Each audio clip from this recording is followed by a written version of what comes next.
નમસ્કાર વિદ્યાર્થી મિત્રો, આજે ધોરણ 11 સાયન્સના પ્રથમ લેક્ચરની અંદર હું સુનિલ પટેલ બધા વિદ્યાર્થીઓનું હાર્દિક સ્વાગત કરું છું। આજથી આપણે 11 સાયન્સનો સિલેબસ સ્ટાર્ટ કરવા જઈ રહ્યા છીએ। તો આપણા ફિઝિક્સની અંદર આપણે જે શરૂઆત કરવાના છીએ એ આપણે દ્વિતીય જે ચેપ્ટર છે, સેકન્ડ ચેપ્ટર જે છે એકમ અને માપન ત્યાંથી શરૂઆત કરવાના છીએ, કારણ કે આ ચેપ્ટર જે છે એ ફિઝિક્સનો એક બેઝ છે। આ ચેપ્ટર ભણ્યા સિવાય આપણે ફિઝિક્સની અંદર કદાપી મહારત હાસિલ કરી શકીશું નહીં। તો આપણે સેકન્ડ ચેપ્ટર જોવાના છીએ। એના પહેલા સૌપ્રથમ આપણે જો વાત કરીએ તો હવે આપણે જ્યારે સાયન્સ લીધું છે તો એ વખતે ફિઝિક્સ પણ ભણવાનું છે। તો ફિઝિક્સની અંદર આપણે જો વાત કરીએ તો મગજમાં પહેલો જ ક્વેશ્ચન એવો થાય કે સાહેબ વોટ ઇઝ ફિઝિક્સ।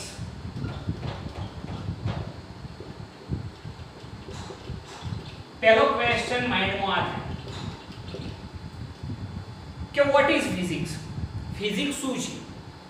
તો ફિઝિક્સ જે છે એ એકદમ દેશી ભાષામાં તમને જો સમજાવું તો ફિઝિક્સ કોને કહેવાય, જેને આપણે ભૌતિક વિજ્ઞાન કહીએ છીએ। તો ફિઝિક્સ ની વ્યાખ્યા જો લખવી હોય, કોઈ એમ તમને એમ પૂછે, તમે ફિઝિક્સ ભણતા હોય અને તમને કોઈ એમ પૂછે કે ભાઈ ફિઝિક્સ ભણો છો તો ફિઝિક્સ કોને કહેવાય, તો ફિઝિક્સની વ્યાખ્યા કેવી હોય તો તમે એવી કહી શકો કોઈને સમજાય એવી ભાષામાં। તો એમ કહી શકાય કે આપણી આસપાસ બનતી કુદરતી અને માનવ સર્જિત ઘટનાઓને સમજવા માટેનું વિજ્ઞાન એટલે કે શું કહેવાશે, ભૌતિક વિજ્ઞાન। મેં અહીંયા આગળ શું કહેલું છે કે અહીંયા આગળ હું લખીને તમને બતાવું છું કે આપણી આસપાસ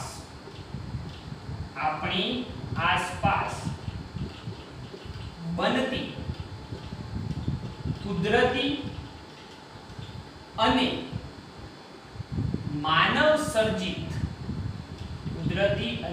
માનવ સર્જિત ઘટનાઓને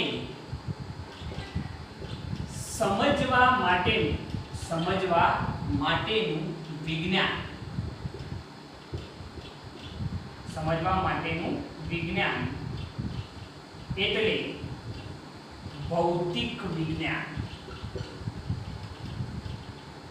આ થઈ ગઈ એની વ્યાખ્યા। કોઈ તમને એમ પૂછે કે ભાઈ તમે ભૌતિક વિજ્ઞાન ભણો છો, ફિઝિક્સ ભણો છો, તો વોટ ઇઝ ફિઝિક્સ, તો એનો ક્વેશ્ચનનો આન્સર તમારે આ રીતે આપવાનો છે કે આપણી આસપાસ બનતી કુદરતી અને માનવ સર્જિત ઘટનાઓને સમજવા માટેનું વિજ્ઞાન એટલે ભૌતિક વિજ્ઞાન, ફિઝિક્સ। બરોબર છે। અહીંયા આગળ આપણી આસપાસ જેટલી પણ કુદરતી અને માનવ સર્જિત ઘટનાઓ બને છે એ દરેકને સમજવા માટેનું વિજ્ઞાન એટલે જ આપણું ભૌતિક વિજ્ઞાન છે। બરોબર છે। તમે કહેશો કઈ કઈ ઘટનાઓ, આપણી આસપાસ બનતી બધી જ ઘટનાઓ, ભલે એ કુદરતી હોય કે પછી માનવ સર્જિત હોય। દાખલા તરીકે અહીંયા આગળ હું તમને ભણાવી રહ્યો છું, બોર્ડ ઉપર હું તમને ભણાવી રહ્યો છું, તો એ પણ ફિઝિક્સના આભારી છે। આ પેન જે છે એ પણ ફિઝિક્સની શોધ છે। તમારા ઘરની અંદર તમે જેટલી પણ ફેસિલિટી યુઝ કરી રહ્યા છો એ દરેક વસ્તુ ફિઝિક્સની દેન છે। અત્યારે હાલ આપણે આ મોબાઈલ યુઝ કરી શકીએ છીએ, વિડિયો લેક્ચર તમે જોઈ શકો છો, તો એના માટે પણ ફિઝિક્સ જવાબદાર છે।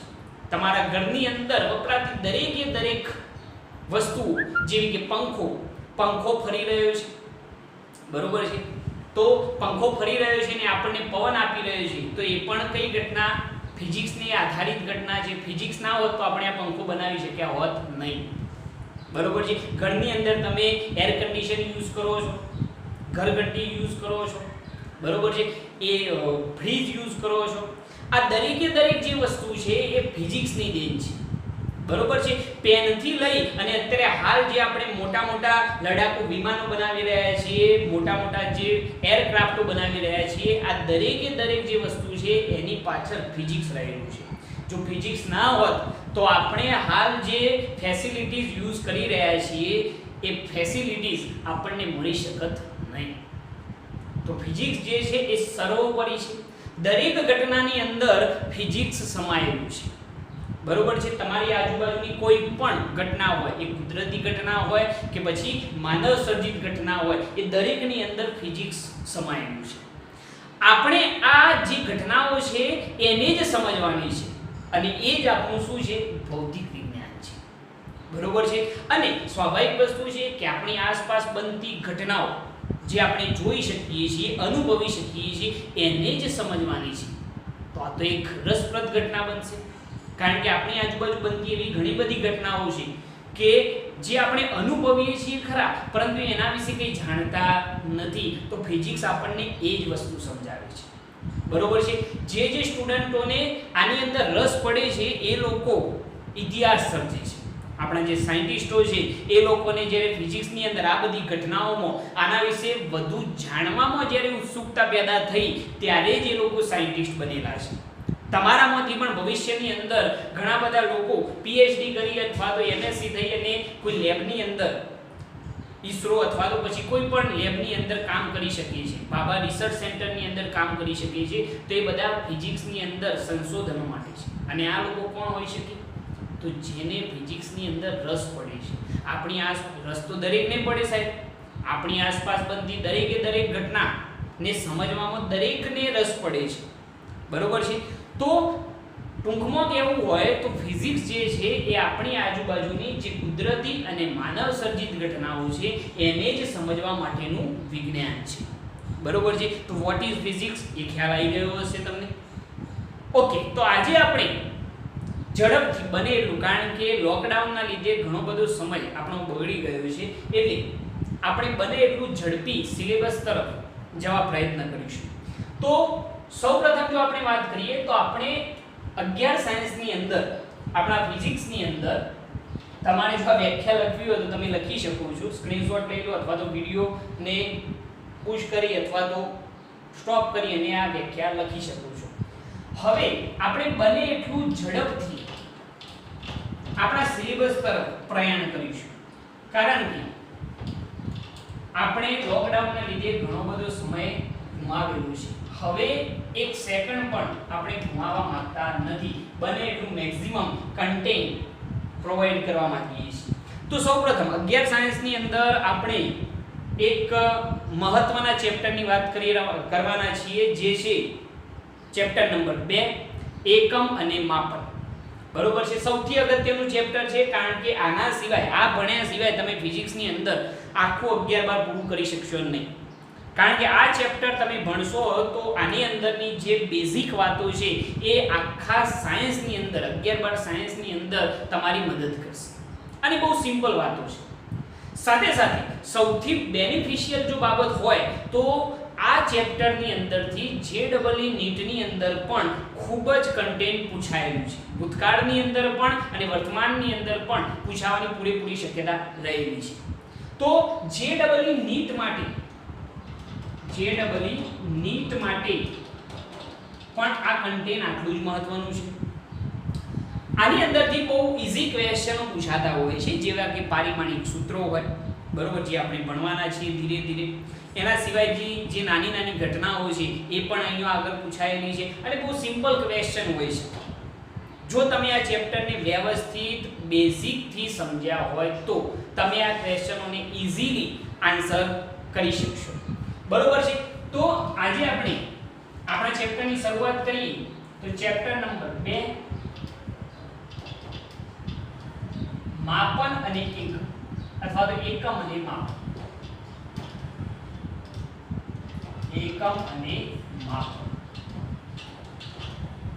જો ઇંગ્લિશમાં કેવું હોય તો આને આપણે શું કહીશું યુનિટ્સ એન્ડ મેઝરમેન્ટ યુનિટ્સ એટલે કે શું કહેવાય એકમ અને મેઝરમેન્ટ એટલે કે શું કહેવાશે માપન બરોબર છે યુનિટ્સ એન્ડ મેઝરમેન્ટ હવે આ ચેપ્ટરની અંદર આપણે જો વાત કરીએ તો મેં તમને કહ્યું એમ કે આપણી આસપાસ બનતી જેટલી પણ કુદરતી અથવા તો માનવ સર્જિત ઘટનાઓ છે એ દરેકને સમજવા માટે આપણે આ ચેપ્ટરની જરૂર પડશે દાખલા તરીકે તમે કોઈ જગ્યાએ જાઓ છો સમજી લો કે કોઈ કરિયાણાની દુકાનમાં ગયા અને ત્યાં જઈ અને એમ કહો કે ભાઈ મને સમજી લો કે ચા ખોડ આપ સપોઝ વિચારી લઈએ કે આપણે ચા ખોડ લેવા માટે કોઈ કરિયાણાની દુકાનમાં ગયા છીએ તો એ તરત જ આપણને શું ક્વેશ્ચન કરશે કેટલી ચા આપું અને કેટલી ખોડ આપું તો એના માટે આપણે કોની જરૂર પડે તો એકમ અને માપનની જરૂર પડશે. આપણે કહેવું પડશે એને કે ભાઈ મને 3 કિલો ખોળ આપ અને 1 કિલો ચા. એ જે કિલો છે, કિલોગ્રામ છે, એનો એકમ થઈ ગયો. બરોબર છે. તો આપણી જે ડે ટુ ડે લાઈફ છે એ આ ચેપ્ટર સાથે સંકળાયેલી છે. બરોબર. દાખલા તરીકે અહીંયાથી હું એમ કહું કે અહીંયાથી અમદાવાદ ઘણું દૂર છે. બરોબર. આપણે કોઈને કહીએ કે ભાઈ અહીંયાથી અમદાવાદ ઘણું બધું દૂર છે, તો તરત જ બીજો વ્યક્તિ આપણને શું ક્વેશ્ચન કરશે, કેટલું દૂર છે? તો આપણે કહીશું કે ભાઈ અહીંયાથી અમદાવાદ 30 કિલોમીટર અથવા તો 100 કિલોમીટર દૂર છે. અમદાવાદ કેટલું? 100 કિલોમીટર દૂર છે. એ મીટર જે છે, કિલોમીટર જે છે, એનો એકમ થઈ ગયો. બરોબર છે. તો આપણી ડે ટુ ડે લાઈફની દરેકે દરેક ઘટના, ડે ટુ ડે લાઈફની દરેકે દરેક ઘટના જે ફિઝિક્સના આધારિત છે, જેની અંદર આ ચેપ્ટર સંકળાયેલું છે. દાખલા તરીકે અહીંયા આગળ હું તમને આવતીકાલે ભણાવવાનો છું. બરોબર છે. પરંતુ કેટલું ભણાવવાનો છો સાહેબ? અડધો કલાક, કલાક, 2 કલાક, કેટલું ભણાવવાનો છો? તો એ પણ ફિઝિક્સના આધારિત છે. હું તમને એમ કહું કે આવતીકાલે તમારે બધાએ ક્લાસ ઉપર આવવાનું છે, તો તમારો સીધો જ ક્વેશ્ચન કયો હોય કે સાહેબ કેટલા વાગે આવવાનું છે? સમય બોલો. તો સમય જે છે એ ફિઝિક્સની ઘટના છે, ફિઝિક્સનો એક એકમ છે. બરોબર છે. તો અહીંયા આગળ આપણે એની જ વાત કરવાના છીએ કે આપણી આસપાસ બનતી જેટલી પણ કુદરતી કે માનવ સર્જિત ઘટનાઓ છે એ દરેકનું સંપૂર્ણ વર્ણન કરવા માટે કેટલાક જરૂરી ખ્યાલોની આપણે જરૂર પડે છે, અને એ બધાને આપણે શું કહીએ છીએ? ભૌતિક રાશિ. આજે તમે કિલોમીટર શબ્દ યુઝ કર્યો, કિલોગ્રામ યુઝ કર્યો, સેકન્ડ અથવા તો મિનિટ અથવા તો કલાક જે આપણે યુઝ કરીએ છીએ, આ બધા જે છે એ ભૌતિક રાશિઓ છે. બરોબર છે. અંતર માટેના એકમો યુઝ કરે ને. બરોબર છે. તો એ બધા જે છે એ ભૌતિક રાશિના એકમો છે. તમે જે કયા કયા એકમો યુઝ કર્યા આપણે? કિલોમીટર, કિલોગ્રામ, સેકન્ડ, આ બધા જે છે એ એકમો છે.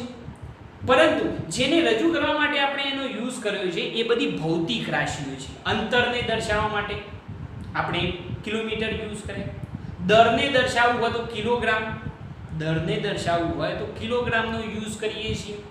સમયને દર્શાવવો હોય તો સેકન્ડ અથવા તો મિનિટ અથવા તો કલાકનો યુઝ કરીએ છીએ. પરંતુ આપણે જનરલી એસઆઈ એકમ પદ્ધતિ જે આપણે જોવાના છીએ નેક્સ્ટ લેક્ચરની અંદર, એની અંદર આપણે સેકન્ડ શબ્દ ખાસ સમજીશું. બરોબર છે. તો સૌપ્રથમ ભૌતિક રાશિ શું છે? કારણ કે આપણે આપણી આસપાસની દરેક ઘટનાને સમજવી હોય તો ભૌતિક રાશિની જરૂર પડશે.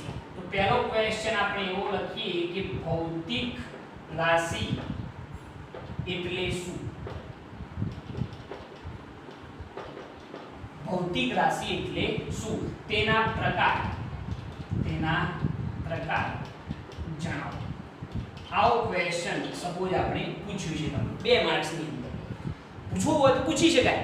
2 માર્ક્સની અંદર બોર્ડ આ જે આપણી એક્ઝામ હોય છે એ એક્ઝામની અંદર 2 માર્ક્સની અંદર આ ક્વેશ્ચન પૂછાઈ શકે કે ભૌતિક રાશિ એટલે શું અને તેના પ્રકાર જણાવો. તો ભૌતિક રાશિ એટલે શું એની વ્યાખ્યા લખવી હોય તો શું લખાય કે આપણી આસપાસ બનતી કુદરતી અને માનવ સર્જિત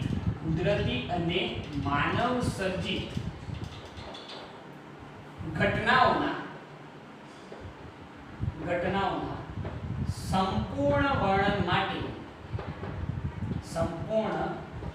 વર્ણન માટે જરૂરી ખ્યાલોને ભૌતિક રાશિઓ કહે છે. આ એની વ્યાખ્યા થઈ ગઈ કે ભાઈ ભૌતિક રાશિ એટલે શું? ભૌતિક રાશિ કોને કહેવાય? તેના માટેની વ્યાખ્યા શું થઈ કે આપણી આસપાસ બનતી કુદરતી અને માનવ સર્જિત ઘટનાઓના સંપૂર્ણ વર્ણન માટે જરૂરી ખ્યાલોને શું કહેવામાં આવે છે? ભૌતિક રાશિઓ. બરોબર છે. ભૌતિક રાશિઓ જે છે એ આપણી આસપાસ બનતી કોઈ પણ ઘટના કે કેટલી ખોટ લાયા તો કહીએ 5 કિલો. બરોબર છે.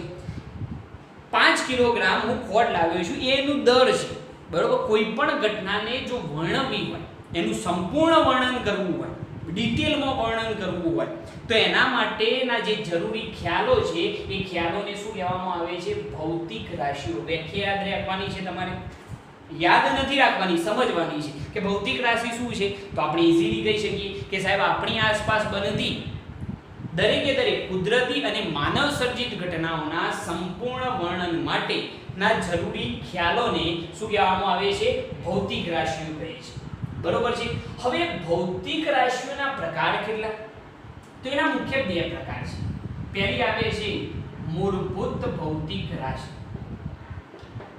મૂળભૂત ભૌતિક રાશિ. તો મૂળભૂત ભૌતિક રાશિ કોને કહેવાય છે? તો એની આપણે પહેલા વ્યાખ્યા લખી લઈએ કે અમુક ઓછામાં ઓછી ભૌતિક રાશિઓ, અમુક ઓછામાં ઓછી ભૌતિક રાશિઓ જે એકબીજાથી સ્વતંત્ર હોય, તેવી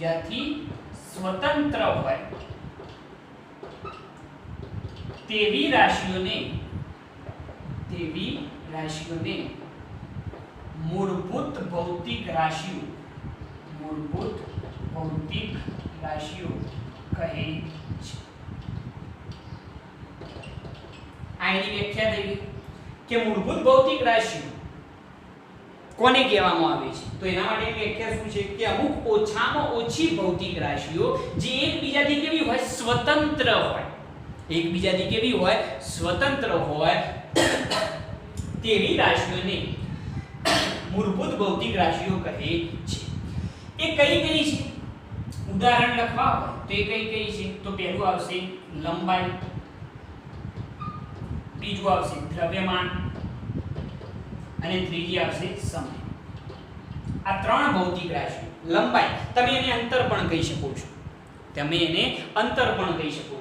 લંબાઈ, દ્રવ્યમાન અને સમય, આ જે 3 રાશિઓ છે એને શું કહેવામાં આવે છે? મૂળભૂત ભૌતિક રાશિઓ, બરોબર છે. એની વ્યાખ્યા જરા જોજો. મેં બહુ સિમ્પલી તમારા માઇન્ડમાં ઉતરે એ રીતે લખેલી છે કે અમુક ઓછામાં ઓછી ભૌતિક રાશિઓ, બહુ ઓછી છે, કેટલી છે? 3 જ છે સાહેબ. અમુક ઓછામાં ઓછી ભૌતિક રાશિઓ જે એકબીજાથી સ્વતંત્ર હોય તેવી રાશિઓને મૂળભૂત ભૌતિક રાશિઓ કહે છે. અને કઈ છે? યાદ રાખજો, MCQ માં આ ક્વેશ્ચન પૂછાઈ શકે છે, એટલે આને ધ્યાન રાખવાનું છે. MCQ માટે આ ઇમ્પોર્ટન્ટ વસ્તુ છે કે મૂળભૂત ભૌતિક રાશિઓ કઈ છે? તો લંબાઈ, દ્રવ્યમાન અને સમય, અથવા તો લંબાઈ, દર અને સમય પણ કહી શકાય. દ્રવ્યમાન મતલબ દર, ઓકે. તો આ થઈ ગઈ આપણી મૂળભૂત ભૌતિક રાશિઓ. આને પાયાની ભૌતિક રાશિઓ પણ કહેવામાં આવે છે. આને શું કહેવાય છે? પાયાની ભૌતિક રાશિઓ પણ કહીએ છીએ આપણે, કારણ કે મૂળભૂત છે, બેઝિક છે, એટલા માટે એને પાયાની મૂળભૂત ભૌતિક રાશિઓ પણ કહી શકાય. પરંતુ આપણે આ વર્ડ યુઝ કરીશું મૂળભૂત ભૌતિક રાશિ. વ્યાખ્યા રહી જશે. અમુક ઓછામાં ઓછી ભૌતિક રાશિઓ જે એકબીજાથી સ્વતંત્ર હોય તેવી રાશિઓને મૂળભૂત ભૌતિક રાશિઓ કહે છે. અને એ કઈ છે? તો લંબાઈ, દ્રવ્યમાન અને સમય. આ મૂળભૂત ભૌતિક રાશિઓના જે એકમો છે, એને શું કહેવામાં આવશે? મૂળભૂત એકમો, બરોબર છે. તો એ પણ આપણે કહી દઈએ કે મૂળભૂત ભૌતિક રાશિઓના એકમોને શું કહેવામાં આવે છે? મૂળભૂત એકમો અથવા પાયાના એકમો કહે છે, બરોબર છે. આના માટે આપણે વાત કરીશું કે આ એકમો કયા છે. દાખલા તરીકે લંબાઈનું મૂળભૂત એકમ મીટર, દ્રવ્યમાનનો કયો? કિલોગ્રામ, અને સમયનો કયો છે? સેકન્ડ. આ એ બધા મૂળભૂત એકમો છે, બરોબર. મૂળભૂત ભૌતિક રાશિઓના એકમોને શું કહેવામાં આવે છે? મૂળભૂત એકમ. ખ્યાલ આવી જશે આની અંદર, બરોબર છે. વ્યાખ્યા તમારે યાદ રાખવાની છે. હવે એના પછી નેક્સ્ટ આપણે જો વાત કરીએ તો એનો જે બીજો પ્રકાર છે ભૌતિક રાશિઓનો એ કયો છે તો સાધિત ભૌતિક રાશિઓ. રાશિઓનો બીજો પ્રકાર કયો સાધિત ભૌતિક રાશિઓ. હવે સાધિત ભૌતિક રાશિ કોને જેને સાધવામાં આવી હોય બરોબર છે. સાધિત ભૌતિક રાશિ કોને કહેવાય તો મૂળભૂત ભૌતિક રાશિઓ મૂળભૂત ભૌતિક રાશિઓ પરથી મેળવેલ રાશિઓને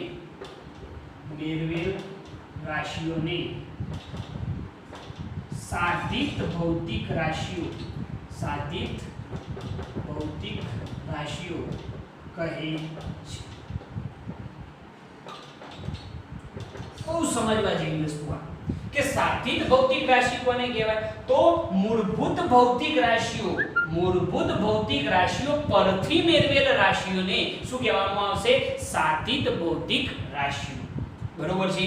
આ જે મૂળભૂત ભૌતિક રાશિઓ છે એના ઉપરથી જ મેળવેલ રાશિઓને શું કહેવામાં આવે છે સાધિત ભૌતિક રાશિઓ. કઈ કઈ છે તો ઘણી બધી છે. સાધિત ભૌતિક રાશિઓ તો ઘણી બધી છે. ફિઝિક્સની અંદર તમે રોજ એક નવી રાશિ ભણવાના છો બરોબર છે. અત્યારે હાલ હું નામ આપું તો પણ તમે અટવાઈ જશો કે સાહેબ આટલી બધી રાશિઓ છે. પરંતુ અહીંયા આગળ સૌથી બેઝિક બાબતોની આપણે વાત કરીએ તો પહેલા વેગ બરોબર છે, એના પછી કેવો બધું પ્રવેગ, એના પછી બળ, કાર્ય, વેગમાન, આ બધી જે રાશિઓ છે એ શું છે સાધિત ભૌતિક રાશિઓ. મેં થોડા ઉદાહરણ લખેલા છે. વેગ, પ્રવેગ, બળ અને કાર્ય, વેગમાન ઘણી બધી છે, ટોર્ક છે, ઘણી બધી સાધિત ભૌતિક રાશિઓની ટૂંકમાં વ્યાખ્યા યાદ રાખો. વ્યાખ્યા શું થશે તો મૂળભૂત ભૌતિક રાશિઓ પરથી મેળવેલ રાશિઓને શું કહેવામાં આવે છે સાધિત ભૌતિક રાશિઓ કહે છે. અને ઉદાહરણ કયા વેગ, પ્રવેગ, બળ, કાર્ય એ બધા થશે બરોબર. આની અંદર એક બીજી વસ્તુ કે અહીંયા આગળ આપણે જો કેવું હોય કે સાધિત ભૌતિક રાશિઓના એકમોને શું કહેવાય તો ઈઝીલી તમે કહી શકશો કે સાધિત એકમો.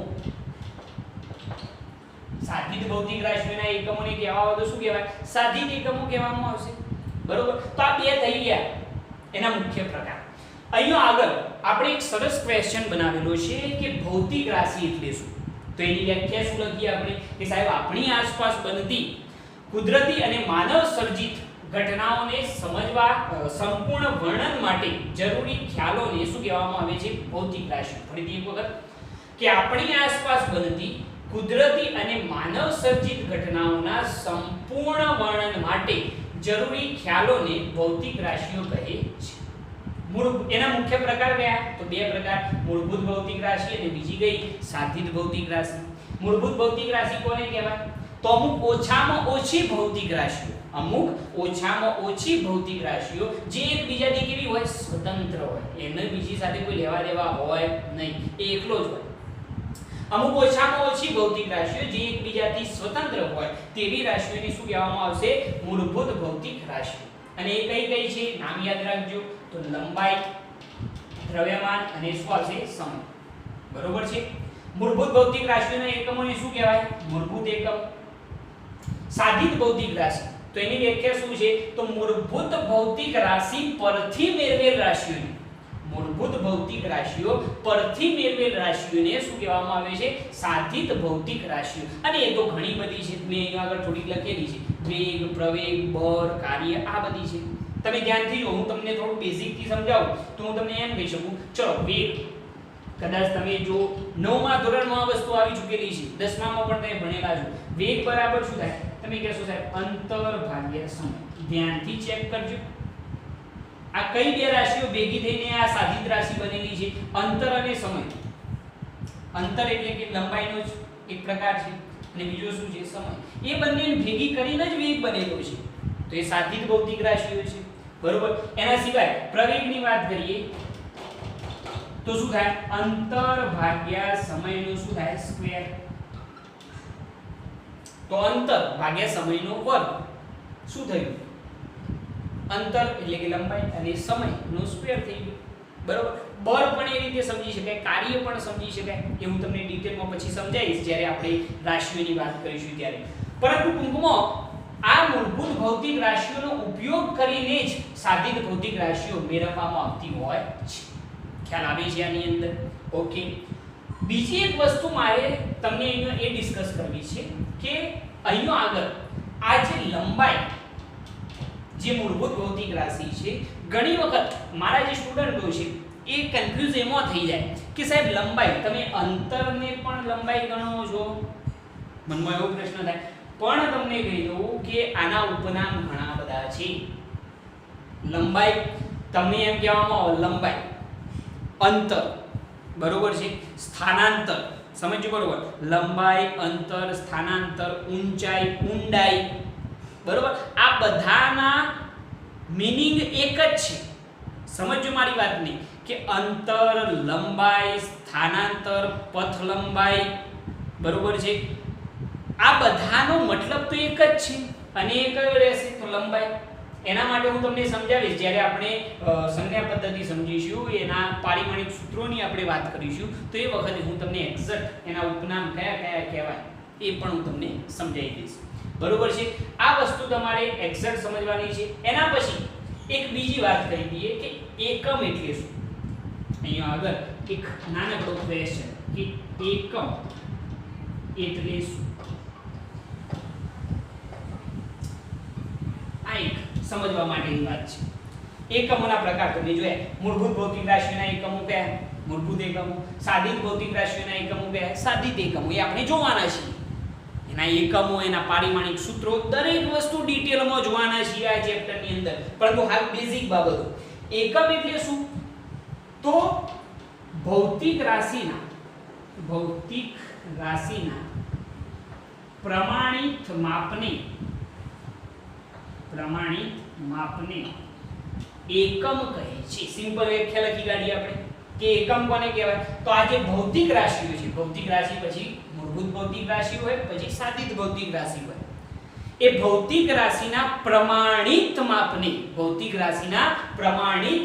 શું કહેવામાં આવે છે? એકમ કહે છે. એટલે એકમો આપણે જોવાના છીએ. દરેક ભૌતિક રાશિનો એકમ જુદો જુદો હોય, જે આપણે જોઈશું. તો આજે આપણે અહીંયા સુધી વિચારીએ છીએ કે પહેલા ટોપિક ની આપણે વાત કરેલી છે એકમ અને માપનની અંદર ભૌતિક રાશિ એટલે શું અને તેના પ્રકાર કયા કયા છે. આ ચેપ્ટર ખૂબ જ અગત્યનું છે. તમારે આને વ્યવસ્થિત સમજવાનું છે, કારણ કે આ ફિઝિક્સનો સૌથી બેઝિક ભાગ ગણી શકાય. જો આની અંદર કચાશ હશે તો ફિઝિક્સની અંદર ઘણી બધી તકલીફો ક્રિએટ થઈ શકે છે. એટલે આપણે આને વ્યવસ્થિત સમજવું પડશે. બરોબર છે? સાથે સાથે મેં તમને કહ્યું કે આ ચેપ્ટર જે છે એ JEE નીટ માટે પણ એટલું જ ઇમ્પોર્ટન્ટ છે. બરોબર છે? આ ચેપ્ટર ભણ્યા સિવાય તમે ફિઝિક્સ ભણી શકશો નહીં. અહીંયા આગળ આજે આપણે બેઝિક ચર્ચાઓ કરેલી છે.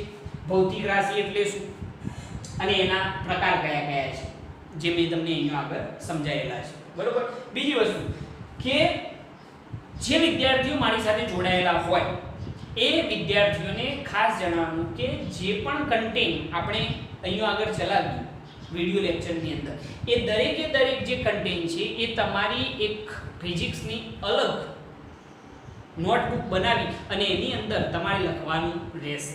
બરોબર છે? વ્યવસ્થિત તમારે ક્લાસમેટનો વ્યવસ્થિત ચોપડો બનાવી અને એની અંદર તમારે જેટલું પણ કન્ટેન્ટ ચાલે, જેટલી પણ થિયરી અથવા તો દાખલા ચાલે, એ દરેક વસ્તુ તમારે નોટબુકની અંદર વ્યવસ્થિત રીતે લખવાની છે. સાથે સાથે વિડિયો લેક્ચરને મિસ કરવાનું નથી. જ્યારે પણ જે તે ક્લાસની અંદર બેઠા હોય એ રીતે જ તમારે સ્ટડી કરવાનું છે.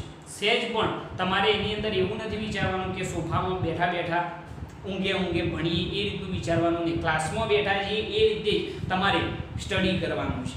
બરોબર છે? હું પણ તમને એ રીતે જ સ્ટડી કરાવીશ. તો આજે આપણે અહીંયા સુધી રાખીએ છીએ. દરેક વસ્તુ તમે તમારી નોટબુકની અંદર લખી કાઢજો. નેક્સ્ટ ટાઈમ આપણે એક નવા વિડીયો સાથે હાજર થઈશું. ત્યાં સુધી જય ભારત, જય હિન્દ.